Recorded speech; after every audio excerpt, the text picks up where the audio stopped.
News at 6. The path to improving our state roads will continue to be bumpy. Good evening. I'm Alicia Barnes. I'm Ben Hoover. The roads issue is one which has hit a few speed bumps in the State House during the past two legislative sessions. ABC Columbia's Gabrielle Franklin has more now on whether or not repairs will be green-lighted this year. Today, members of the South Carolina House, the South Carolina Senate, and the Department of Transportation all came together to discuss how to fix South Carolina roads. We are the deadliest state in the nation with regards to our roadways. 2017 could be the year South Carolina drivers finally see their roads repaired.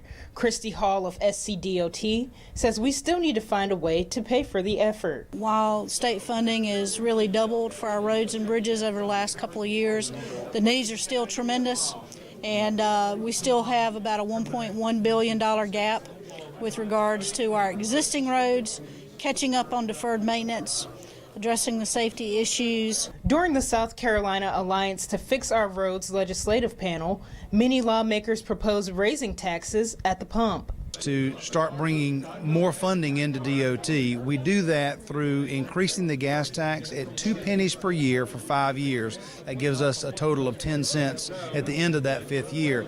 Other legislators say casinos could be a solution. My preferred method of funding the roads in South Carolina is using other people's money. And I think the best way to do that is to look at casino gambling and bringing that to South Carolina. I think by either using licensing fees for luxury casinos on the beach or looking at simply placing casinos where we know that out-of-state people would use them, we can look at funding our $40 billion road problem. Now, the meeting carried on into the afternoon where business leaders came out to discuss their issues with South Carolina roads. At the Doubletree Convention Center, Gabrielle Franklin, ABC Columbia News. All right, well, here's some good news for our state. The South Carolina unemployment rate is at its lowest mark in 16 years. The Department of Employment and Workforce announced today that the state's jobless rate in December was 4.3%. Now, that's the lowest it's been since early 2001. Lexington County boasts the lowest unemployment in the state at 3.3%. And the Attorney General's office is cracking down on food stamp fraud. Today, Alan Wilson announced the convictions of 70 people last year who were ordered to repay more than $273,000. Now, Wilson says the convictions show that food stamp fraud is absolutely a big problem, and it steals from the needy. Still, fraud only represents a small fraction of benefits distributed in the state.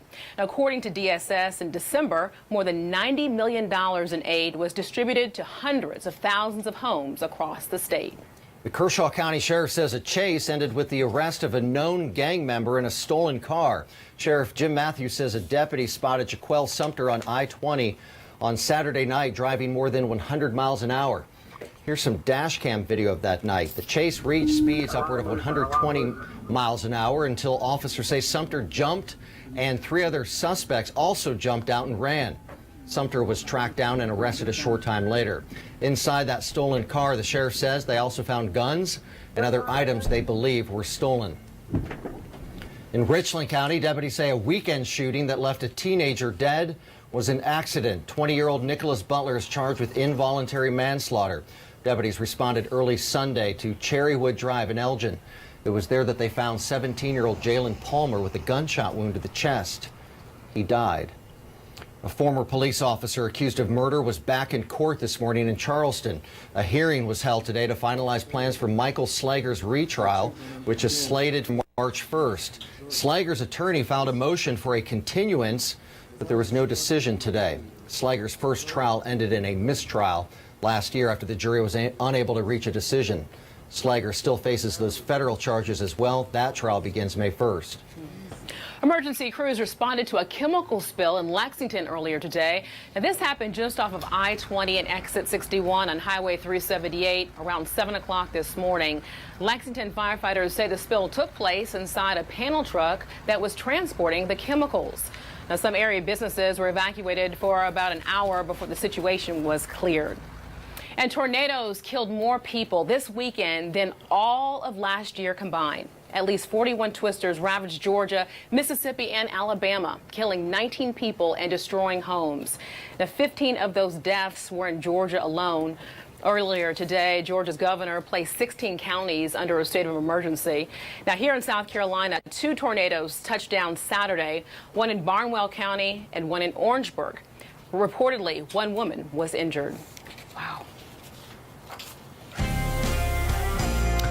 All right, talking weather now. Cloudy and rainy out there this afternoon, so what can we expect tonight? Noticed some wind as well this afternoon. Chief Meteorologist John Farley joins us now with a look at the weather tonight. I would imagine you have something to say about the weekend weather as well. Yeah. The weekend weather, I mean, we lucked out in the sense of that, you know, whenever you look at a severe weather situation, you know that it's going to happen somewhere over a relatively large area. And for us, we just got rain out of this thing yesterday. And that was good news. Again, though, not so good news for the people not too far to our south. What's left over, this is actually, the clouds we're seeing here today are still left over from the storm system that did produce the significant weather off to our south, and for us the rain yesterday. But what's going to happen is these clouds will slowly give up the fight overnight, and by tomorrow morning things will be clear. Now, if you're heading out this evening, here it is, still in the 50s, so it's going to be kind of cool going outside, and you know, I'd say at least a light jacket, maybe a little bit more. By tomorrow morning, clear skies, temperatures dipping down to the low 40s. So maybe that's the warmer jacket for you as you get the kids out the door in the morning. It'll be crystal clear start to finish tomorrow, but a little nippy to start the day off. Now, going to the afternoon, look what happens. It'll be close to 70 degrees under nothing but sunny skies. Now, we're going to warm things up at least a little bit more onto Wednesday, but as you guys know, we've been taking a significant break from winter, but we will be back at it by the time the end of the week comes around. So that means 30s for lows. Haven't seen those in a while. We'll get back to that and talk more about it in the 7-day coming up in just a bit. All right, thank you so much, John. Well, we may know as soon as tomorrow if Governor Nikki Haley will officially be the next ambassador to the United Nations. The Senate Foreign Relations Committee will vote tomorrow at noon on Haley's confirmation. Following the committee vote, Haley's nomination will be put before the full Senate. That vote could take place later tomorrow afternoon, so it moves pretty quickly. Encouraging news for former President George H.W. Bush and former First Lady Barbara Bush. Doctors at Houston Methodist Hospital say President Bush is recovering well from pneumonia. They hope to move him out of the ICU in the next couple of days. As for Mrs. Bush, who was admitted for bronchitis, she had the option to go home on Sunday, but chose to stay one more night to be right there beside her husband.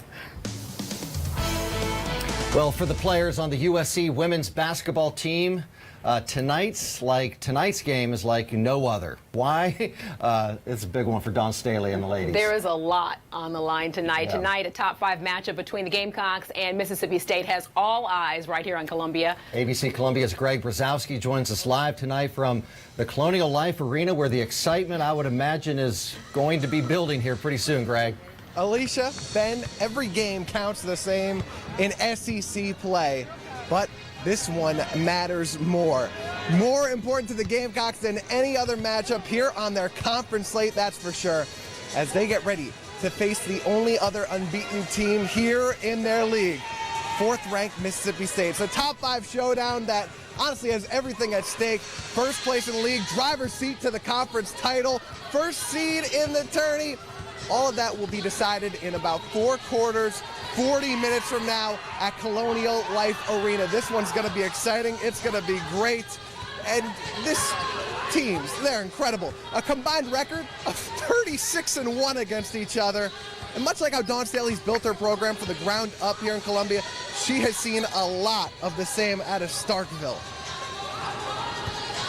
It was much like us last year, and who we brought back. I mean, we were very comfortable with the experience that we put on the floor. And, you know, when you have juniors and seniors that have logged a lot of minutes together, it gives you a great deal of comfort. Not only is it good to be home, it is good to have All-American forward Asia Wilson back in the lineup. Talked to Coach Staley the other day at practice, and she said that Wilson is good to go. She came back from missing 2 games off an ankle sprain against Florida and then returned against Auburn on Thursday night here at CLA. Only played 15 minutes, but Coach told me she is good to go. No restrictions on her tonight. Tip-off is at 7. We have more coming up in sports later on. Now, Alicia, Ben, back to you. All right, Greg, thanks so much. And Don Staley was talking that they were winning without Asia. So now that they have Asia, you know, we're hoping for a big win tonight. Oh, yeah. It's going to be a good game. It's going to be exciting. Up next, South Carolina may be the best place to settle down, and a lot of retirees agree. Plus, the Super Bowl is set, but if you want to see the Falcons and Patriots play in person, of course, it will cost you. We'll tell you how much tickets are going for this year.